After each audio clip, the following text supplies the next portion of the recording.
ये आकाशवाणी है। प्रस्तुत है कार्यक्रम न्यू इंडिया समाचार।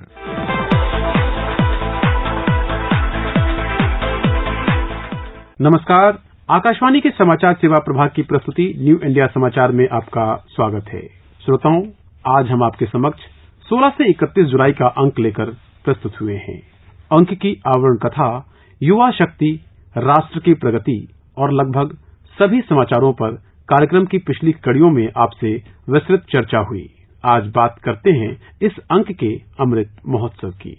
श्रोताओं, आज का भारत होता है, चलता है, ऐसे ही चलेगा, उस मानसिकता से बाहर निकल चुका है।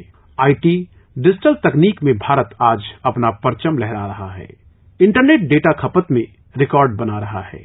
दुनिया भर में हो रहे डिजिटल लेन देन में अकेले 40% भारत में हो रहे हैं। 21वीं सदी के नए भारत में लोग जितनी तेजी से नई टेक्नोलॉजी अपना रहे हैं, वो किसी को भी हैरान कर सकती है। बीते कुछ वर्षों में विकास की यात्रा ने भारत को नई पहचान दी है। आज के भारत की पहचान है, करना ही है और समय पर करना है। इस संकल्प के साथ हिंदुस्तान चल रहा है। भारत अधीर है प्रगति के लिए, विकास के लिए। भारत अधीर है अपने सपनों के लिए, अपने सपनों को संकल्प लेकर सिद्धि तक पहुंचाने के लिए अधीर है। भारत आज अपने सामर्थ्य में भरोसा करता है, अपने आप में भरोसा करता है। भारत की आजादी का प्रथम स्वतंत्रता संग्राम 1857 से प्रारंभ हुआ और 1947 तक हर पल देश के किसी न किसी कोने में चलता रहा। इस लंबे कालखंड ने देशवासियों के दिलों में आजादी की ललक पैदा कर दी। हर कोई कुछ न कुछ करने के लिए प्रतिबद्ध हो गया। पीढ़ियां बदलती गईं, लेकिन संकल्प में कोई कमी नहीं आई। लोग आते गए, जुड़ते गए और अंग्रेजी हुकूमत को उखाड़ फेंकने के लिए देश हर पल प्रयास करता रहा।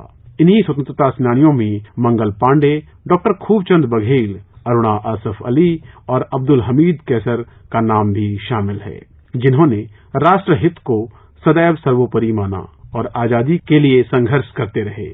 इन स्वतंत्रता सेनानियों ने भारत की आजादी के आंदोलन में न सिर्फ अथक परिश्रम किया, बल्कि जरूरत पड़ने पर राष्ट्रहित में तप, त्याग किया और बलिदान दिया। मंगल पांडे भारतीय स्वतंत्रता संग्राम के पहले क्रांतिवीर। बैरकपुर में 29 मार्च 1857 की दोपहर में उस समय तैनात 34वीं बंगाल नेटिव इन्फेंट्री में तैनात एक अधिकारी लेफ्टिनेंट B.H. बो को सूचना दी गई कि उनकी रेजिमेंट के कई जवान उत्तेजित स्थिति में हैं। इसके अलावा यह भी जानकारी दी गई कि उनमें से एक सिपाही मंगल पांडे एक लोडेड मस्कट के साथ परेड ग्राउंड से रेजिमेंट गार्ड रूम के सामने आ रहा है और दूसरे सिपाहियों को विद्रोह के लिए भड़का रहा है। धमकी दे रहा है कि जो भी पहला यूरोपीय व्यक्ति उनके सामने आएगा, उसे वह गोलियों से उड़ा देगा। जैसे ही वो वहां पहुंचे, उन्हें देखते ही मंगल पांडे ने गोली चलाई। इस घटना के दौरान 2 ब्रिटानी सिपाहियों पर हमला करने के कारण मंगल पांडे को 8 अप्रैल 1857 को फांसी दे दी गई।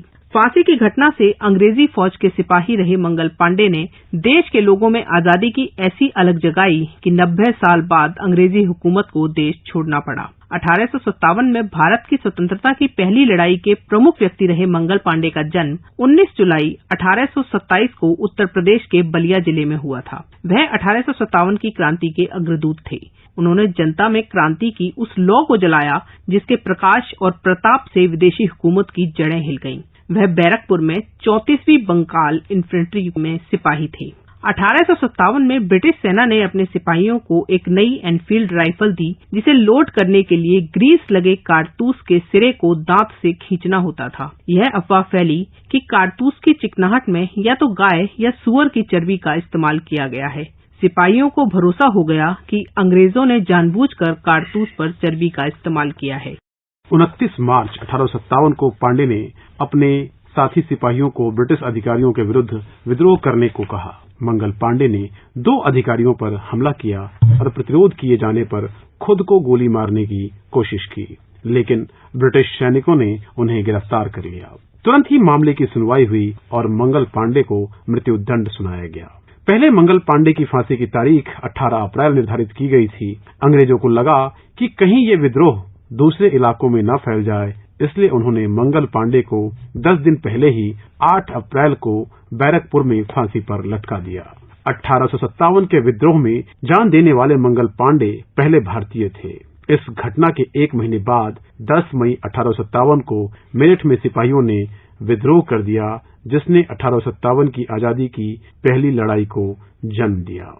उनकी देशभक्ति, त्याग और बलिदान ने लाखों देशवासियों को स्वतंत्रता आंदोलन में भाग लेने के लिए प्रेरित किया और वैचारिक क्रांति से लोगों में आजादी की भावना को मूर्त स्वरूप दिया।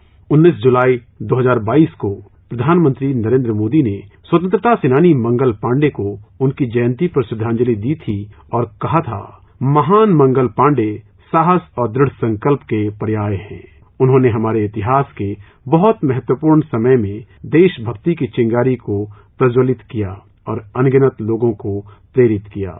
उनकी जयंती पर उन्हें याद कर रहा हूं। प्रधानमंत्री मोदी ने वर्ष 2022 की शुरुआत में भी मेरठ में मंगल पांडे की प्रतिमा पर श्रद्धांजलि अर्पित की थी। डॉक्टर खूबचंद बघेल, जिन्होंने देश की आजादी के लिए छोड़ी नौकरी। रायपुर के पथरी गांव में 19 जुलाई सन 1900 को डॉक्टर खूबचंद बघेल का जन्म हुआ था। उनके पिता का नाम जुड़ावन सिंह और मां का नाम केतकीबाई था। रायपुर गवर्नमेंट स्कूल से शिक्षा प्राप्त कर उन्होंने नागपुर में डॉक्टरी की पढ़ाई की और अन्य डिग्री भी प्राप्त की। उन्होंने 1923 में झंडा सत्याग्रह में भाग लिया। 1925 से 1931 तक शासकीय चिकित्सक के पद पर कार्य करते हुए वे छत्तीसगढ़ के राष्ट्रीय नेताओं के संपर्क में आ गए। सरकारी कर्मचारी होते हुए भी उन्होंने 1930 में सविनय अवज्ञा आंदोलन के दौरान वन कानून का उल्लंघन किया। उन्होंने 10 अक्टूबर 1930 को सत्याग्रहियों का साथ दिया और उनका नेतृत्व करने लगे। उन्हें नोटिस मिला तो उन्होंने नौकरी से इस्तीफा दे दिया और पूरी तरह से सत्याग्रही हो गए। छत्तीसगढ़ की ग्रामीण जनता के लिए बघेल प्रेरक बन गए थे।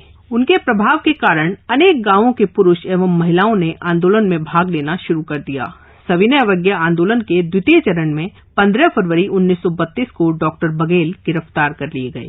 साथ ही उनकी मां केतकीबाई एवं पत्नी राजकुंवर भी विरोध प्रदर्शन करते हुए गिरफ्तार कर ली गयीं। 1933 में जेल से रिहा होने के बाद उन्होंने महात्मा गांधी के आह्वान पर हरिजन उत्थान का कार्य शुरू किया। कांग्रेस समिति ने उन्हें प्रांतीय हरिजन सेवा समिति का मंत्री नियुक्त किया। वह एक अच्छे साहित्यकार भी थे। उन्होंने क्रम छड़ा, जर्नल सिंह, ऊंच नीच लड़ेगा जैसे नाटक लिखकर सामाजिक बुराइयों पर प्रहार किया और राष्ट्रभक्ति का प्रसार किया। उन्होंने 1 मई से 7 मई 1939 तक सत्याग्रह प्रशिक्षण शिविर में प्रशिक्षण भी प्राप्त किया। वर्ष 1940 में व्यक्तिगत सत्याग्रह आंदोलन शुरू होते ही वे सक्रिय हो गए और राष्ट्रवादी भावनाओं का प्रसार करने लगे। बघेल अपने नाटकों के द्वारा सामाजिक एवं राजनीतिक जागृति के लिए युवाओं का दल बनाकर गांव-गांव दौरा किया करते थे। वर्ष 1942 में भारत छोड़ो की घोषणा के समय बघेल अन्य नेताओं के साथ महात्मा गांधी का भाषण सुनने मुंबई गए थे। वहां से लौटते समय मलकापुर में अन्य साथी गिरफ्तार कर लिए गए, लेकिन बघेल पुलिस से बचते हुए रायपुर पहुंच गए। यहां पर भूमिगत होकर सरकार विरोधी क्रांतिकारी पर्चे बांटते रहे और ब्रिटिश विरोधी भाषण देते रहे। आखिरकार उन्हें 23 अगस्त 1942 को गिरफ्तार कर लिया गया। देश को आजादी मिलने के बाद भी बघेल काफी सक्रिय बने रहे। 22 फरवरी 1969 को उनका निधन हो गया। अरुणा आसफ अली, जिन्होंने मुंबई के गोवालिया मैदान में फहराया था झंडा। स्वाधीनता सेनानी अरुणा आसफ अली एक प्रेरणादायक स्वतंत्रता सेनानी थीं, जिन्हें 1942 में भारत छोड़ो आंदोलन के दौरान मुंबई में भारतीय राष्ट्रीय ध्वज फहराने के लिए सबसे ज्यादा याद किया जाता है। बंगाली मूल की अरुणा का जन्म 16 जुलाई 1909 को हरियाणा के कालका में हुआ था। उन्होंने स्वाधीनता सेनानी आसफ अली से शादी की थी।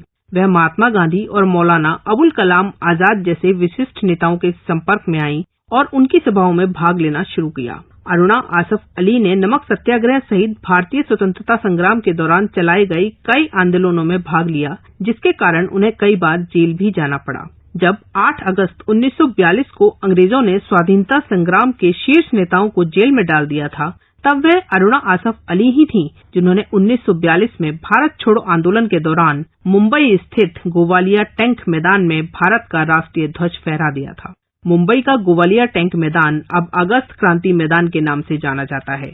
इस घटना के बाद उन्होंने आत्मसमर्पण करने या गिरफ्तारी देने की बजाय भूमिगत होकर आजादी की लड़ाई जारी रखी।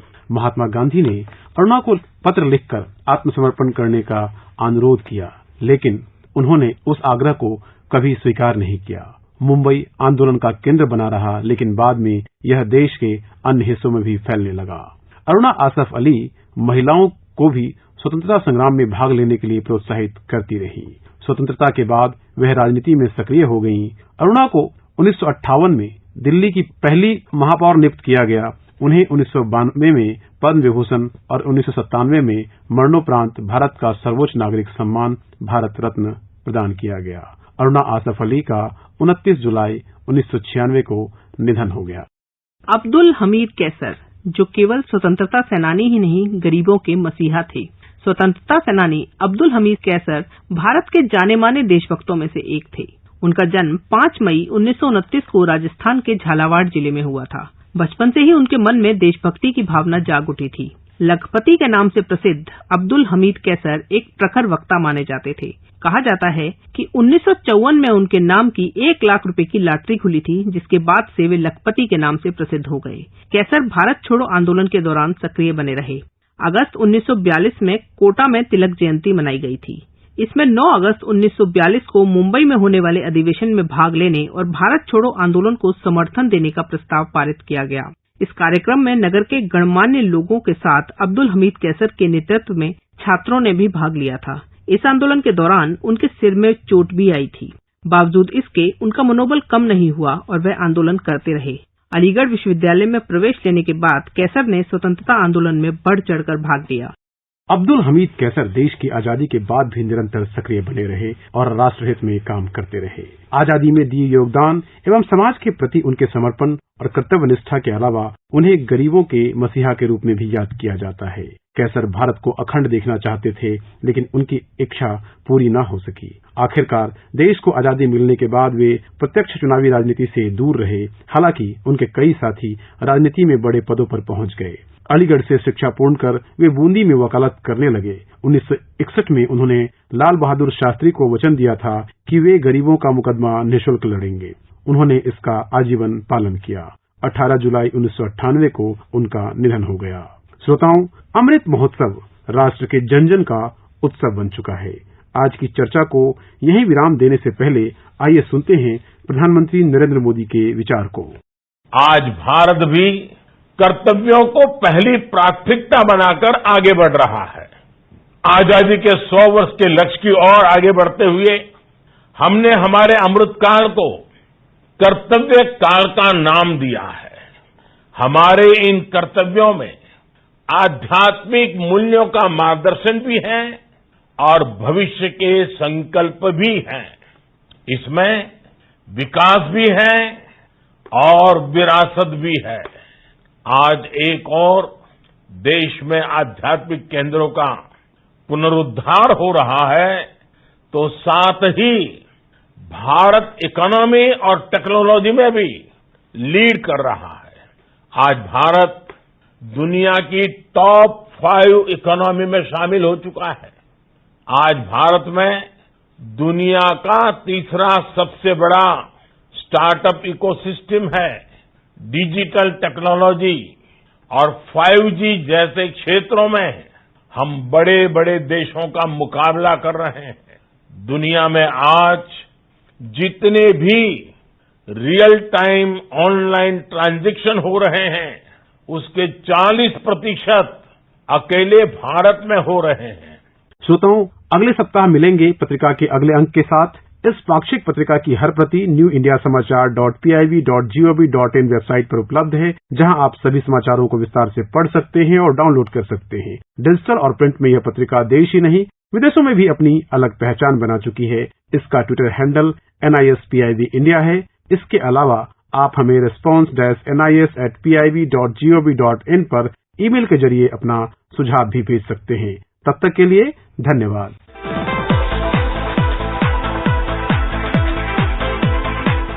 अभी आप सुन रहे थे कार्यक्रम न्यू इंडिया समाचार, जिसे प्रस्तुत कर रहे थे संतोष कुमार और नलिनी शर्मा। ये कार्यक्रम आकाशवाणी के समाचार सेवा प्रभाग द्वारा प्रस्तुत किया गया। इसे आप हमारे mobile app news on AIR और YouTube channel news on AIR official पर भी सुन सकते हैं।